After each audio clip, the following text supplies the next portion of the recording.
Carolina, and I am the host of Sincerely Carolina, a series of educational conversations about current social issues with local and international experts. Make sure you tune in every Saturday on Cool FM from 9 a.m. to 10 a.m. Bye!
Buen dia. Happy Saturday. Mis espero que você tenha bom semana, whatever it means to you. Mis espero que você está bom, produtivo, contento. Pa isso não cuta den full swing de summer. Anto tá haciendo yang de atividade. Mis espero que está leuk.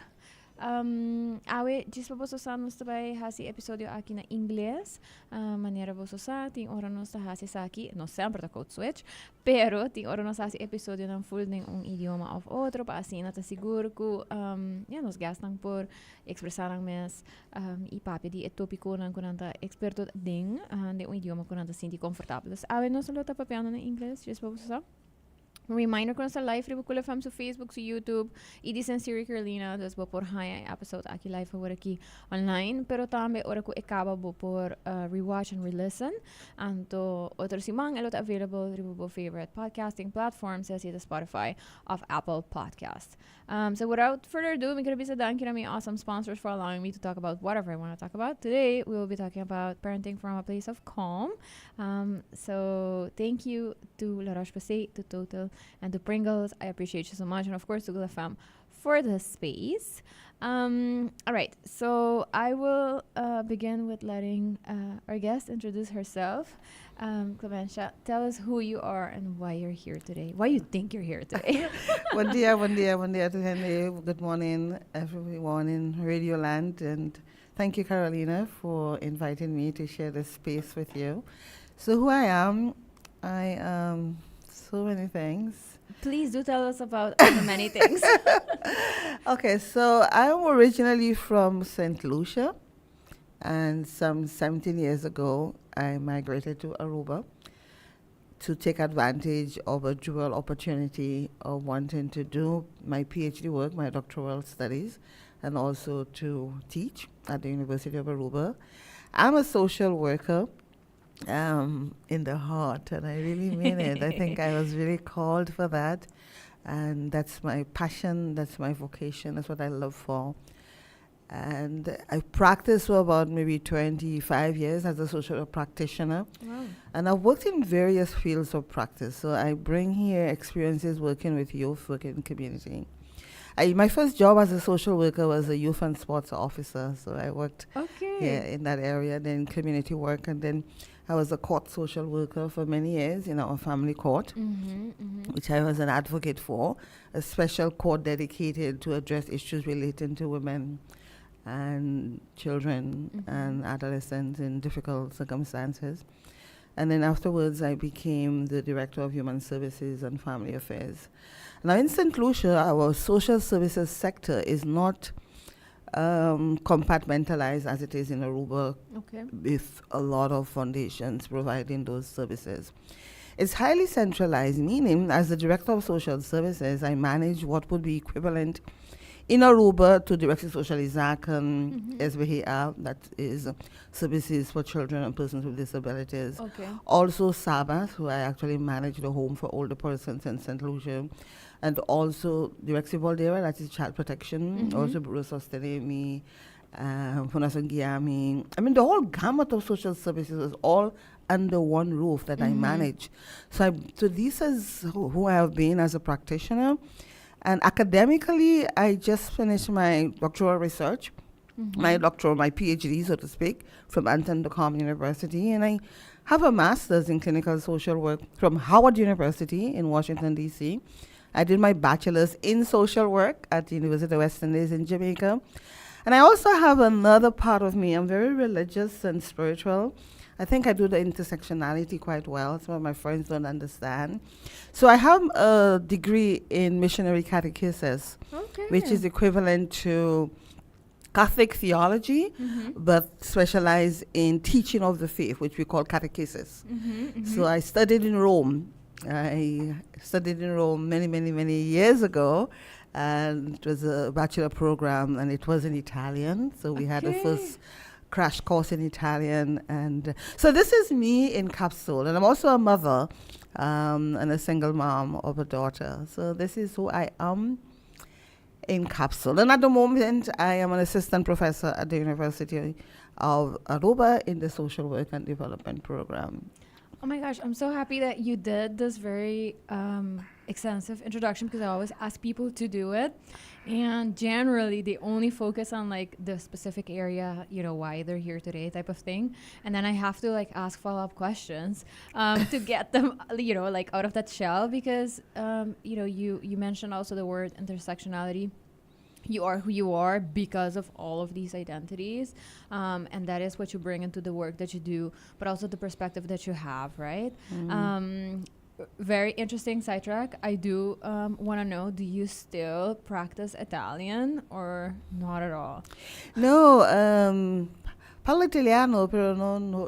See, I'm going to. Every time I try to speak another language, I find myself speaking Papiamento. I know. Even when I go home for vacation and we speak the French Creole, I try to speak French Creole, but I'm thinking in Papiamento. So now I'm trying to speak Italian, and I'm thinking. Anyway, yes, I don't. But when I do meet occasional people who speak Italian, I try, but I still struggle, because I think if you're not in the space where the language is spoken after 6 months, you tend to forget it. But if there is immersion within a week or two, you pick it up. But I used to be fluent, but not anymore. Anche io también. Anche io parlo un poco di italiano. Molto bene. Sì. Pero no perfetto. So maybe we can practice later. That's why I asked, yes, and I agree. It's very hard because it is a Latin language. And very interestingly, I when I was studying and I didn't really know what I wanted to do, I did a minor in Greek and Roman mythology. So I did also spend some time in Rome. Awesome. Yes, learning about, the Catholic faith and some time in Vatican specifically to learn about, how. So very interesting, and I would love to talk about that maybe some other time. We're here to talk about something else. So thank you for telling me this, new part of you that I didn't know before, that now I'm very interested in, and I would love to talk about. Let's go for coffee. Yes. Okay. So I think if people hear your name, if they hear Miss Clementia or now Dr. Clementia Eugene, I think most people think about the social work and development department of the University of Aruba, right? Yeah. And you have been, I think, a pillar in that department, but also because what I hear from a lot of people and what I heard during this week, for example, when we posted the flyer, is that you really help people see things from different perspectives. And if I hear your background, I understand that too, that you're probably able to find ways to talk to people about different things from different perspectives. So I do want to know, what made you want to research or decide that parenting specifically from a place of calm was a topic that needed attention? that needed, not just attention, but that you wanted to talk about, that you wanted to understand. We had a little chit chat right before we started, and I love doing that because it also gives me a perspective on where like people's minds are at right before the episode starts. And we were talking about how different the times are, and that you said something that I thought was also very nice, that you said it must be so challenging for parents nowadays, right? To connect and to have conversations, because the gap, even though it's not necessarily age, but the gap between all the technological advances that happened between when a parent was a child and the children that they have now is so huge. And that gap wasn't that big for previous generations of parents, right? So you mentioned that, and we were people watching for a little bit. You were people watching, and I just participated for a little bit. But we saw that. So lifetime, and I think anybody, you just sit somewhere, and within 15 minutes we will see the same phenomenon, right? So tell me a little bit about what made you want to get into this and to want to research it and want to talk about it. That's a very good question in terms of what's the whole, like the genesis of where I'm at today. So I grew up in a home riddled with domestic violence, alcoholism, physical abuse. So as a child, I have 5 of the ACEs, adverse childhood experiences. And so I've always been curious to know, how is it possible for children to live in a space where they feel safe and secure and they could live to their fullest potential? And I've always studied domestic violence and child maltreatment. So for my doctoral research, I focused a lot on the prevalence of child maltreatment in Aruba.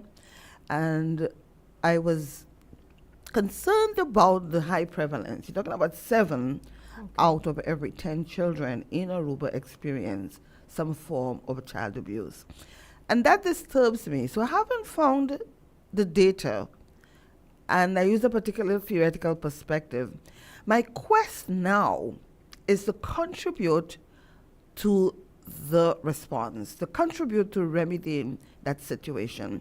And hence the reason now, in this new juncture of my professional life, I see my contribution as promoting and engaging in parenting education from a space of calm, so as to raise children that are mentally healthy, that are resilient, that are strong, that do not perpetuate violence that they experience. So now I'm very much interested in my contribution, and I like to take it always from a space of intergenerational trauma. And what's the response? If we as parents could learn how to parent from a space of calm, and so our children can model that behavior, then we can create a world, then we can create an Aruba characterized by peace, and resilient children, and strong children, and confident children. And so that is what I would wish for Aruba. I love how you how you mentioned that, and that it came from acknowledging that yes, there is this issue, but also understanding that it needs active work from the people raising the children, right? And you mentioned a very high number, and I'm kind of stuck on it. I'm not surprised particularly by the number, when you say 7 out of 10. But I do have a lot of conversations with a lot of the foundations you mentioned earlier. And the truth is that I think we still aren't aware of what abuse really is, right? And what it means for a child, what it does to a child. And we don't have like an agreed upon understanding of what a safe environment for a child is or should be, right? What would be considered something that is damaging for their development.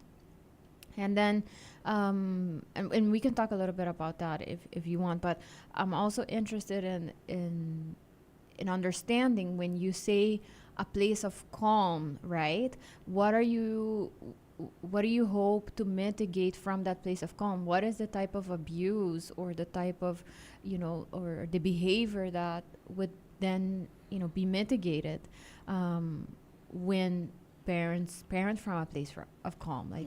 Like, what does it shift? It really shifts from domestic violence. Now, Aruba has concerns about issues of domestic violence. So it shifts it from how do we communicate. Okay. The biggest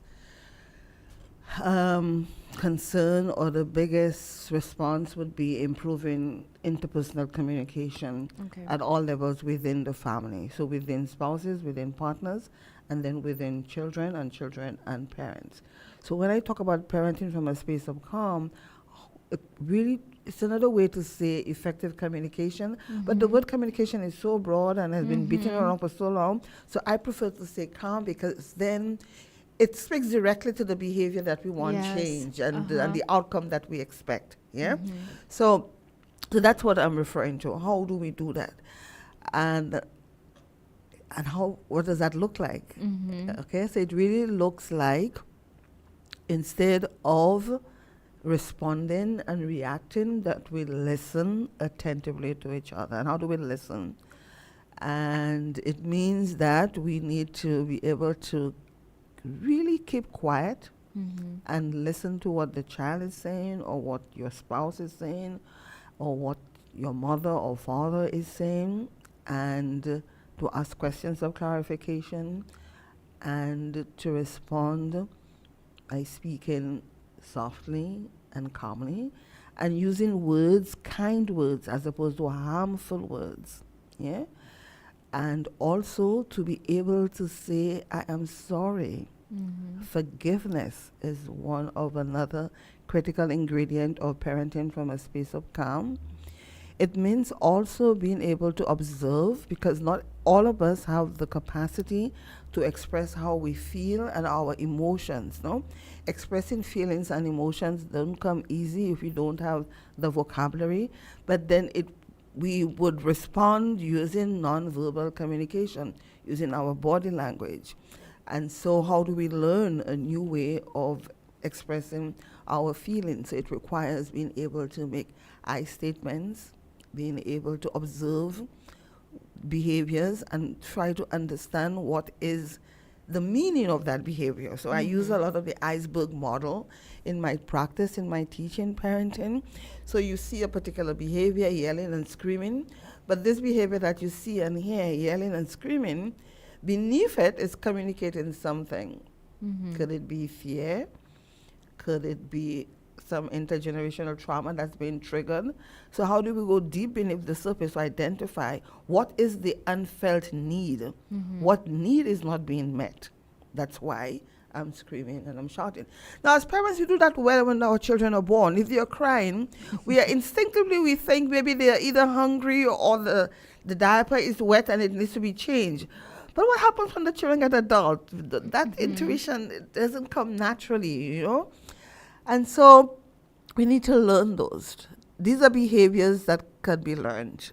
And then come through trial and error, practice, training, and so on. Sorry, I'm talking so much. No, that is the whole point, for us to talk so much.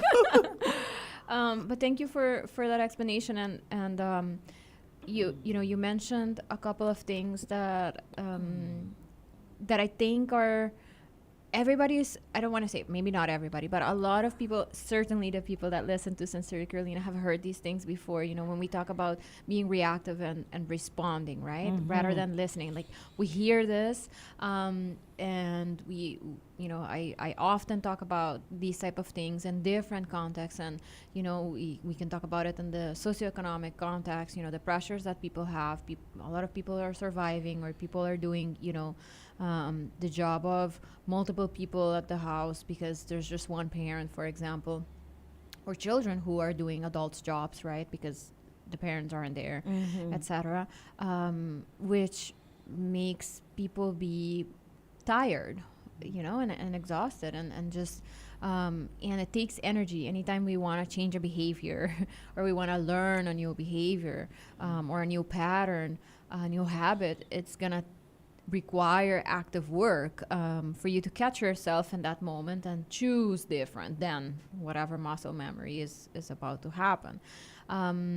What have you found, in your research? When we think about the general population of Aruba, when we think about, maybe I don't want to say people's capacity necessarily, like in the context of like, are they ever able to learn, but people's capacity and the time and space that they actually have, within the realities that we live in and within the socioeconomic realities that most people live in, and the reality of what is demanded of them every day at work. What capacity is left for making that very conscious change and shift? Yeah, just The solution, the remedy is breath work. okay. It's as simple as this, but it comes with some difficulty in maintaining the practice, but it is possible. Breath work. We have our breath, which we take with us everywhere we go, and that is the biggest tool that we can use to practice or to live from a space of calm. It means being able to recognize that you're about to get angry or mad or aggressive, and to catch yourself and just pause, just stop and do some deep breathing exercises. Okay. And one of the purpose or the outcome of the breathing is to be able to change that perspective, to be able to move from angry to calm, to being kind, to being compassionate. So by taking some deep breaths, it really activates the part of the brain responsible for regulating emotions, which is the prefrontal cortex. So if we take some moment to do some deep breathing exercises, automatically it activates this part of the brain, and the body response is to be still, is to be calm, and to feel kind, more social engagement, more peace, and that's it. And the thing about the breath that makes it, where I said it is easy, is because the breath is something you have with you always.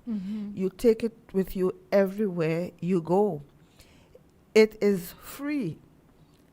It's not like you leave your breath home and you go to work, you leave your breath home, and then you go pick up your child from school to attend a conference and hear the good news or the bad news. It is always available. And the breath is neutral. It doesn't take sides compared to if you go to a friend and complain about a problem with your spouse. They might more or less agree with you. Yes. Yeah? And don't Of help course. you see both sides, you know? That is also not their job. Yeah, there you go, there you go. But your breath is neutral. Yes. And the other thing I like about the breath is that you do not need anybody's permission to breathe, Carolina. You don't need to ask permission from your pastor, your priest, from Buddha, from Haile Selassie, from a saint, or your hero, your shiro. You just have it with you. So why don't we make bigger use of what we have that is embedded in our physiology for us to calm down? I think it's like something, maybe you also said it's not, we all have it, but the moment where you would learn it, where most people would learn it, is probably a therapeutic setting, right? That is where most people nowadays end up learning it. Certainly where I have learned it. It's I love how you mentioned that as most people know, the president of Fundação Autismo Aruba, and we're always trying to find like, okay, things that we can use during our workshops to actually make the point that we are saying makes sense, right? So we use a lot of fidgets to make a point about adults using them, but also normalizing the use and how they can be helpful and not disruptive. But we recently started getting more and more of breathing stickers, because we have realized too that a lot of people they haven't had that moment where they learned breathing techniques. And breathing stickers are helpful. Like they guide you. It's a simple way of doing it. But we recently ordered new stickers for our teacher symposium, which will be in October. And when we have more information, I will share, I promise. But we also got stickers that have like the emotion wheels on it, because you also mentioned that, right? And it seems a little silly to have like these stickers with these wheel emotions, but again, unless you have been in a therapeutic setting, the chances that you have been really pushed to identify specific feelings, and that is a thing, from the perspective of like Fundación Autismo, a lot of parents or neurodivergent people like myself, you probably have been in therapy for a very long time. You are known to the therapeutic bubble. And so these tools seem normal, right? Or they have become normal. They are part of your everyday life. You have this big vocabulary because you have learned through years of therapy to have this vocabulary, right? But also these breathing techniques. But I do have to say that when I am in settings where I am not in that bubble, so a place like work, for example, or, like a big meeting and stuff, that moment of like your body has that immediate reaction, maybe you make a face, etc. You're surrounded by very reactive people that I do not have a poker face. Like you will see it on my face immediately. If I am bothered, if I thought something was funny, odd, whatever it was, you will see it. And then I do like to take some time though, because I'm like, I need to process how this made me feel. But then you'll have somebody who might be a little bit more reactive that will put you on the spot immediately and would want you to explain something that you yourself haven't even processed, right? So I find it very interesting how you mentioned it. Yes, we have our breath with us, but I think not enough people respect when people are trying to do these things, right? When people are in a meeting or in a work altercation, or even like between partners or between parents towards children, like people have this sense of urgency all of the time. Like I have to immediately respond, I have to immediately say what I'm thinking, I have to immediately say how this made me feel. And we haven't normalized that even if you're in a meeting with like 15 people or whatever, I need a minute. Like give me a second to see how I really feel about this thing. Like you're not gonna put me on the spot, right? It's not something that people will feel that comfortable doing, and they don't do it at work, and they certainly don't do it at home. So yes, we have this thing that we carry with us. I think we need to teach people and make it available, and don't wait for the therapeutic space with a psychologist to learn this. And I think it needs to become the new normal. And so we need to talk about it a little bit more in program like yours and make it available. So yes, I say that we need to use our breath. And there are many techniques, a wide variety of techniques on how you could use your breath. There's the counting 1 to 2, 1 to 10. I also like to do the finger breathing, and that's a good way. And sometimes when I'm in meetings and I hear things that triggers me, I'm better at it now than before. Because before I used to do the reaction. I would hear something that I don't particularly agree with, or it triggers some unresolved conflict within my own adult life. I would immediately react. But now I am able to respond, or not even respond, just recognize that I'm being triggered, and I just sit back and my hands under the table, and I'm doing my deep breathing. And it's amazing how it helps me change perspective. So instead of being angry, I immediately do my deep breathing secretly under the table, and I'm able to not react at all. Or if I choose to respond with kindness as opposed to with anger, rage, and aggressivity. That's that. The other thing is,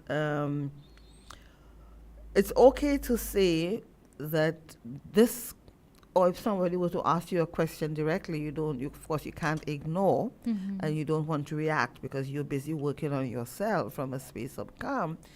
I often say to myself, what you've said is very important, but I think I need some time. Give me some more time to reflect on it. Yeah?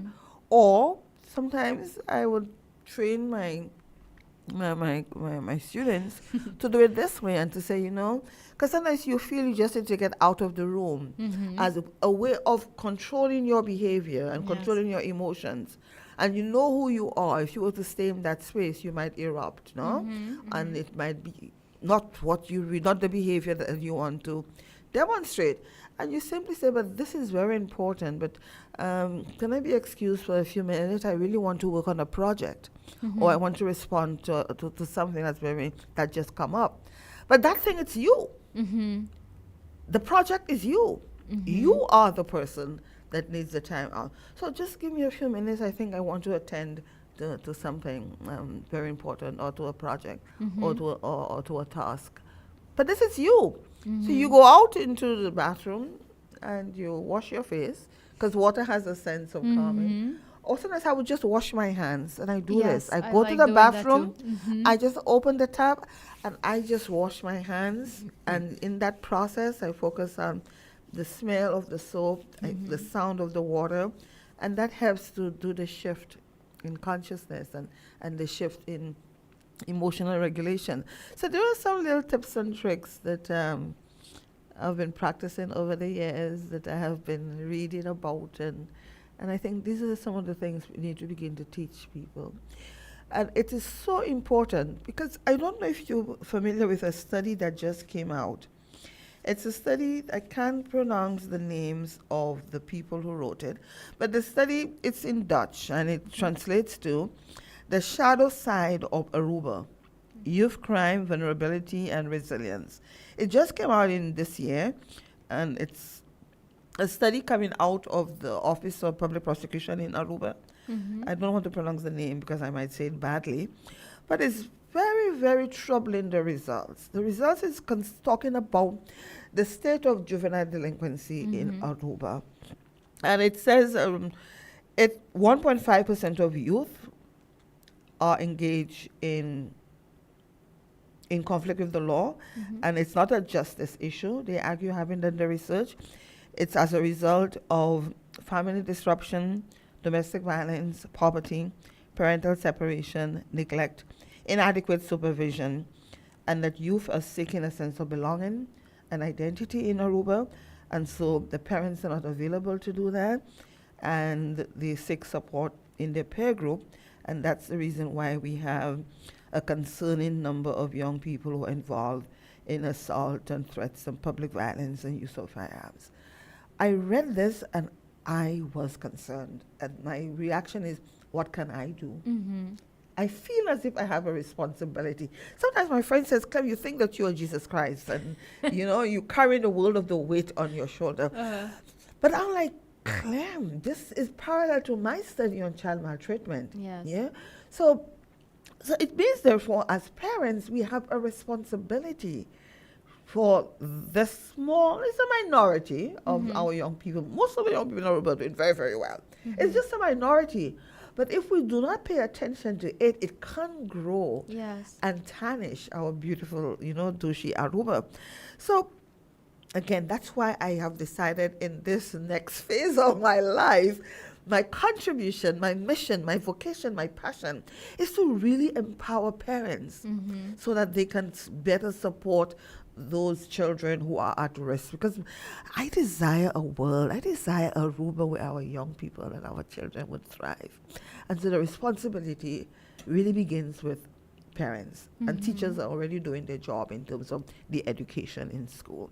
So if we can really have more of this program is targeting parents, and how we can support them in their parenting role and how they communicate with their children. And I say this to make the point I want to make. Where is that behavior coming from? Yeah, if we really want to tackle it, we need to go to the source. And that's where my concern about working from an intergenerational perspective comes to play, because our parents, the way we parent is the way we ourselves were parented. And so we just replicate that same model. So we need to look at what is it that we inherited from our parents that no longer serves us, that no longer serves this generation of children and youth, that we could do differently. Because if we look at domestic violence and child abuse in particular, it's because my parents abused me, and so I abuse my children. This is the way, this is learned behavior. This is how I learned to parent. And so it continues from one generation to the next to the next. And so we need to work intergenerationally. And what does that mean? We need to work with one family at a time and bring all the family generations we could find that exist in a room over a period of time to talk about those childhood memories, to talk about storytelling, to talk about the pain and the heal and the joyful things as well, and to celebrate the joyful moments. But where there was pain and harm, let's talk about it. Let's make a commitment. Never, never, never again. It does not, it can disappear if we consciously make the decision to change. So I was severely abused as a child, physically. And at school, it was even worse. That was the norm. And so I decided a long time ago, when and if I become a parent, I will never, ever use physical violence. So that's one way of cutting the cycle. But for some of us, we may need training and coaching and group work and parental intervention in order to do it. And that's But what I would want to do. but also the environment, and I love that you mentioned it, because I do mention it on the show more times. I use my parents as examples as well, because that is what you know. My mom does also come from a culture where, you know, it's very normal to use where physical violence is considered discipline, right? My mom's Latin, and she's Latin and indigenous. It's just, you know, it's very ingrained in how that works. And the same thing that you just said, you know, it's the same for her. She also made like this promise to herself that if and when she becomes a parent, she's not going to do that. And she was able to keep to that, right? But it does come at a cost. And that's when I mentioned that it's the environment as well, right? Because in my mom's case, she married my dad, and my dad's it's a Dutch man. He comes from a family where he didn't grow up at all with physical abuse, so it was easier because you found in somebody, a partner that understood the importance of not having that, right? But also, both my parents, you know, didn't live in the countries where they came from, so they had like this distance. My mom's parenting was not continuously questioned. It was only questioned when we were on holiday, right? Because then they would see like this feral child, and everybody had so many concerns. I also happened to be neurodivergent, right? So I just behaved very differently, and they were concerned. And then my mom had to do the explanation, but she was able to program herself every single time when we went on holiday that this moment of people questioning her parenting would only take 2 weeks. That's it, right? We would never stay longer than 2 weeks. I can't remember us staying longer than 2 weeks, right? And my dad was the best scapegoat she could ever use. Like, immediately, if people asked too many follow-up questions, she would be like, I married a white man. We really cannot hit the kid. You know, like, that's it. End of discussion. We can't do this. And the discussion would stop, right? And then they were like, oh, yeah, she married a European man, you know, and whatever. But that is, she was able to, you know, to find these ways to keep people at bay for her to make a different choice. But all my aunties who did not, you know, leave that environment, I don't want to say that it was the same, because according to my mom, it's not the same. But they did still use a lot of the same practices, right? To educate, to discipline. So I was able, through her and now as an adult, see what that meant for her to make that choice continuously, right? See that it was, I don't want to say much easier, but it certainly was easier for her to do that because she was able to isolate herself and choose who she would befriend and choose who she would be around. That would not pressure her basically, right, to falling back into that pattern. But a lot of families, when you live, for example, with multiple generations in a household, when or you live on a plot of land where all your neighbors are your aunties and your cousins, which is common for some people, right, for some And it families in has its Aruba. strengths. Of course, it's amazing. It has a lot of benefits. A lot of benefits. It is, yeah. it does, right? But it also comes with that pressure, with maybe the things that you do want to do different. yeah.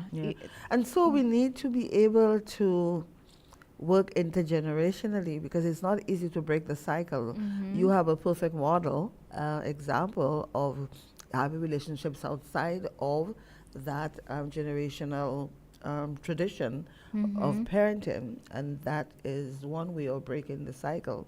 Another way is just making the decision that I'm going to do differently. So I don't drink because I experience what it is to live with an alcoholic family. And my entire neighborhood was, I don't know, surrounded with families with alcoholism as a problem, as a concern. And I saw the way it disrupted my life and the life of the other children in the neighborhood, and I made a decision to do differently. And my sisters as well have also decided that we don't drink. So that's one way of making it. But to be able to get there, you need to be honest with yourself that this is a problem. But in Aruba, alcoholism is a problem. I have the research from the STEP research that was it was done with collaboration with DVH and PAHO, 2024, and it says that 50% of the total population drink in the last 30 days. 21% were engaged in heavy episodic drinking. But yet still, and this is self-reporting, right? This because is self-reporting. At the end of the day, the numbers are most probably higher. But So yes, I hear that data, and I like to live my life from a space of evidence-based research and data. Data fascinates me. And then I'm saying, like, wow. But yet still, when I listen to the heartbeat of people who live in Aruba, I don't think they recognize alcoholism as a problem. They see it as normalized. But we need to begin to see it as a concern, and not just in the here and now, in the present moment, but what is behind. The alcoholism is the behavior that we see. Yes. If we take the iceberg bottle, if we go beneath to the source, why are people drinking? Is it a facade? Is it hiding intergenerational trauma? What is it masking? What is it hiding? We need to ask those questions first. Is it working? Is it not responsible for disrupting even more? Yes. even more? And so those questions need to be asked first, to recognize it as a behavior that's not serving me, that has severe consequences, and there to make the change. But if we go intergenerationally, you would see parents and grandparents and everybody have been drinking. But beneath all that drinking is some trauma, some problem. We need to identify it and then begin to make the decision. And I don't think it is, we should see it as cool. And sometimes it disturbs me. It really disturbs me.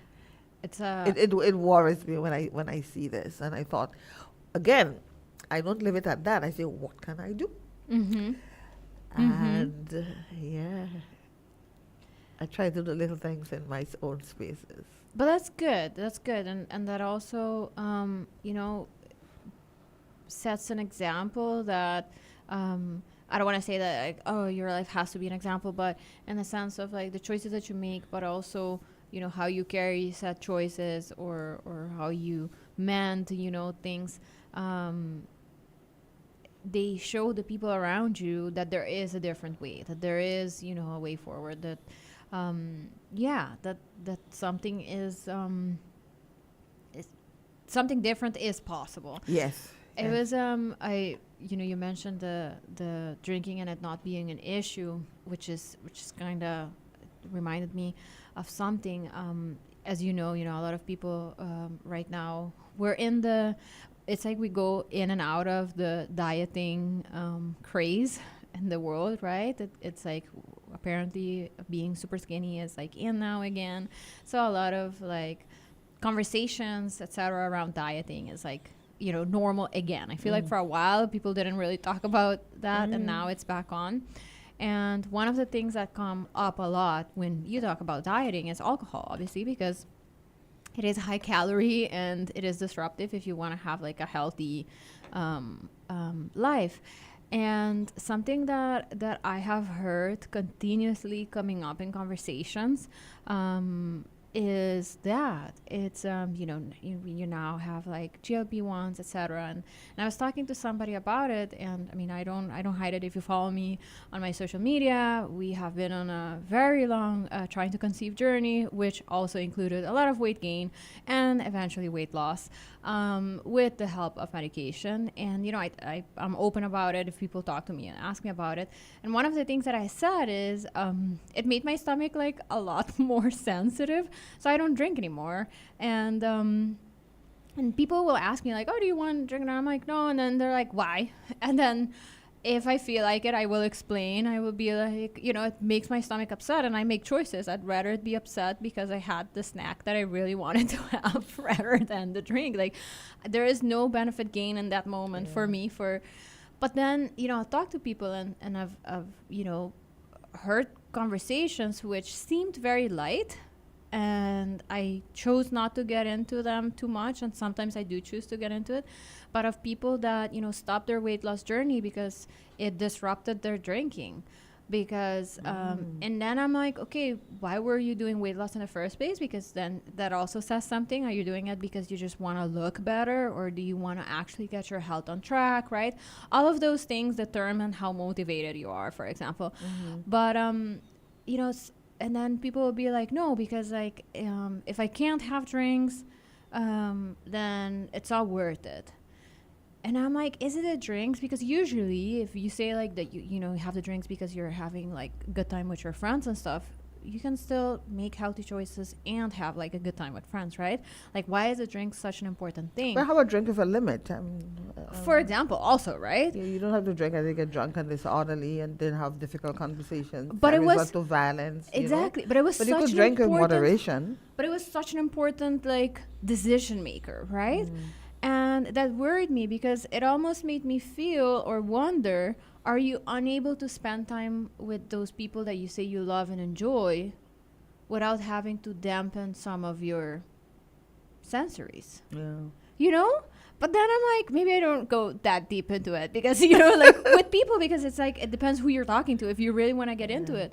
But I was wondering, and then I started to notice myself too. Was I like having one or two drinks within spaces also so I could like, lower my anxiety and stuff? And then I'm like, if this space is causing me this anxiety, maybe I just don't want to go, right? And I'm not going to have to resort to, drinking a glass or two of wine just to tolerate whomever and that's the thing. And you mentioned it's such ingrained and people do not see it as an issue because it has become almost like a tool for a lot of people, which also makes you wonder if we are just continuously in spaces that are disrupting our nervous system and also also our health as well. So yes. What's the benefit and who benefits when you drink excessively?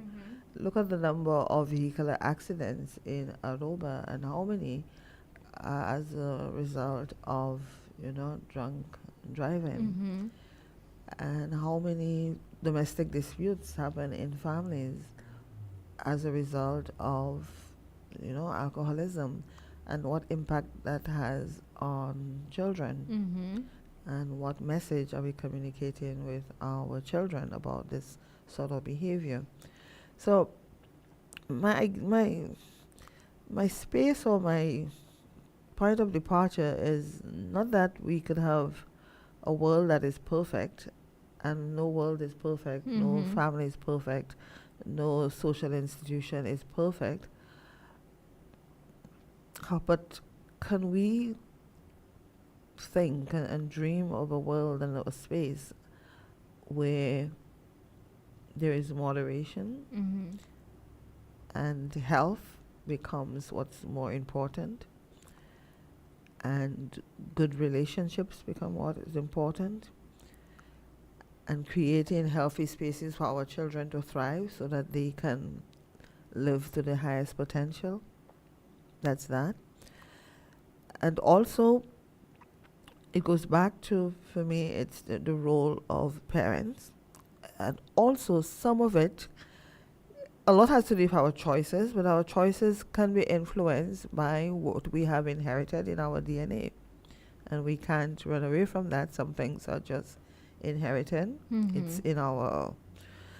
It's in our bloodstream. It's in our it's our DNA marker that there was alcoholism in our families, so we are Mm-hmm. highly predisposed to it. Or there was abuse in our family, whether it's sexual abuse or physical abuse, and we become predisposed to it. But then we need for us to arrive at that space, we need to have that family conversation. And there's a psychologist of mine. She's not a friend. I just happen to have read her book on in breaking the intergenerational cycle of family trauma. I think Dr. Bouquet is her name. She's from Santo Domingo, but she lives and practices in the U.S. And she talks about what she saw in her practice, and I could identify with Carolina, is the whole notion of intergenerational loyalty. Mm-hmm. That as children, we think, or as adult children, we think if we talk about the bad things that happen in our family, we are, Yes. it's like we are violating the Mm-hmm. family code. We are Mm-hmm. violating the whole notion of what happens in the family stays in You're the bringing family. dishonor. You bring this on, and then Yes. you are the bad one. Uh-huh. And so there's this sense of intergenerational loyalty where we don't feel open to talk about those secrets, those things that happen in the family that is responsible for keeping us bondage and not enjoying the good life or not experiencing healing. And so what do? We drink it. Mm-hmm. We drink and get drunk as a way to mask it and to numb it. So we really need this intergenerational.